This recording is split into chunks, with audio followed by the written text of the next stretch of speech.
Welcome back to The Explainer. Today, we're unpacking a truly fascinating framework for human development, Lev Vygotsky's theory of social constructivism.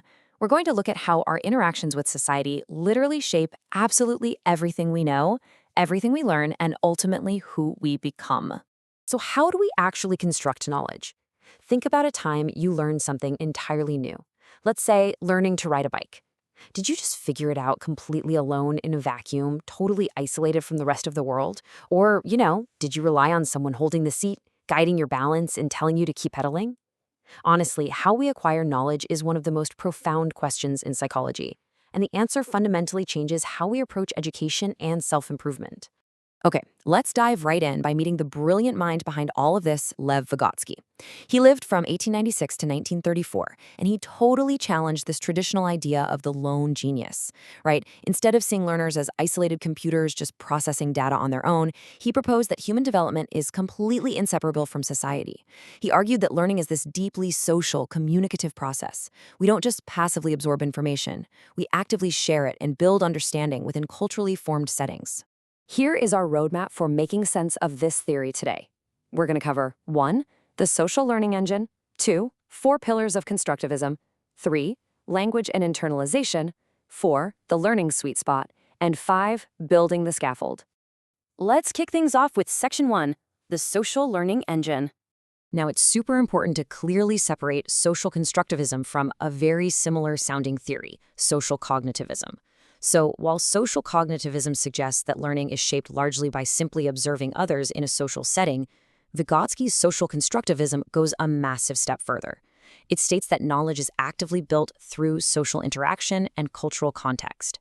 It's like you aren't just watching someone else build a house, you literally have your hands on the bricks, negotiating the construction together. It means that building knowledge only happens when the learner actively interacts within a social context, like with parents, teachers, or competent peers.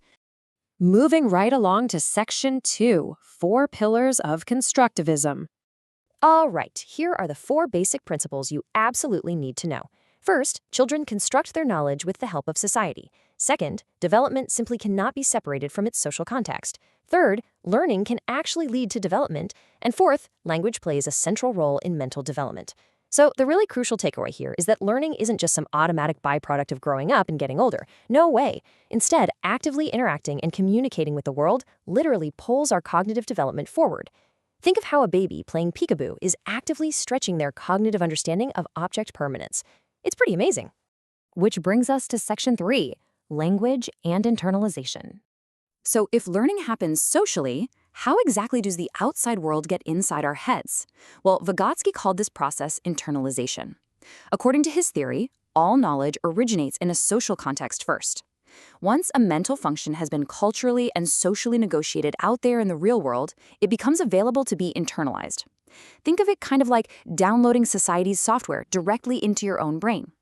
Through social adaptation, a learner incorporates this rich body of external knowledge and tools of thought, and it eventually becomes their very own independent internal thinking process. And this brilliantly illustrates why Vygotsky viewed language as so much more than just a simple communication tool. He considered language to be an actual psychological tool for constructing knowledge. It is the very framework we use to experience, communicate, and understand reality. Like, you don't just use language to tell people what you're thinking. Language actually builds the structure of your thoughts in the first place. Game changer, right? Next up is Section 4, the learning sweet spot.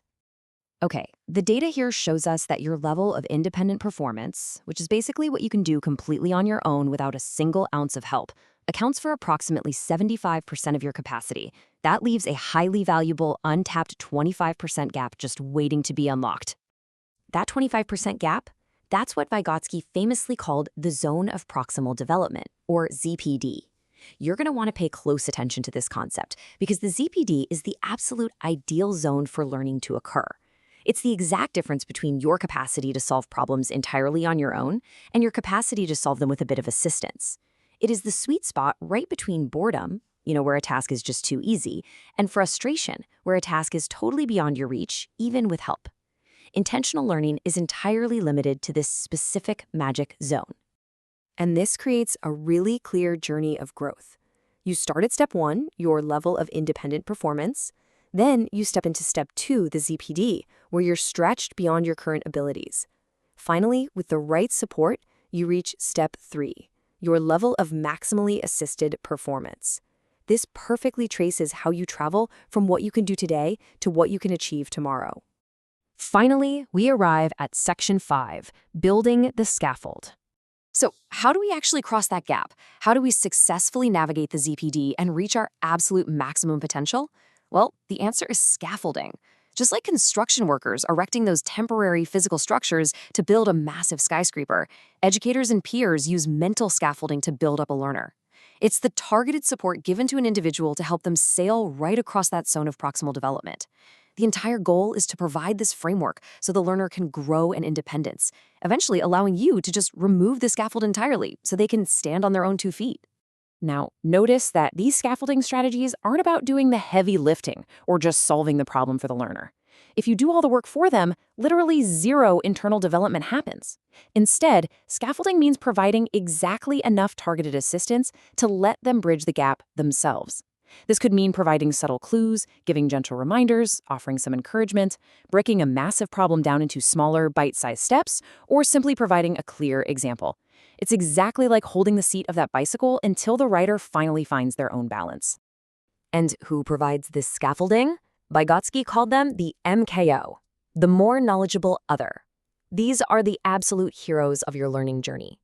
An MKO is anyone who possesses a greater knowledge or a higher skill level in a specific area. It's usually a teacher or a parent, but it can absolutely be a more competent peer or a friend.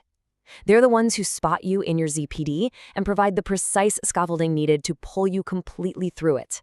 Because knowledge is socially constructed, we can actually apply Vygotsky's theories directly into our own environments using specific methods, like reciprocal teaching and cooperative learning.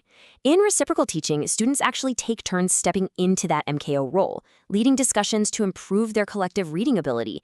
And in cooperative learning, groups work through interaction, discussion, and shared goals. Both of these methods brilliantly leverage social interaction to ensure that learning leads directly to development. As we wrap up this explainer, I want to leave you with a final thought. Think about your own zone of proximal development right now. What is that one skill you're trying to master that sits just out of reach? Who in your network is acting as your more knowledgeable other to help you cross that gap? And honestly, just as importantly, who are you scaffolding in return? Because if Vygotsky taught us anything, it's that absolutely none of us are constructing knowledge completely alone. We're building this understanding together. Keep exploring, keep learning, and I'll catch you in the next explainer.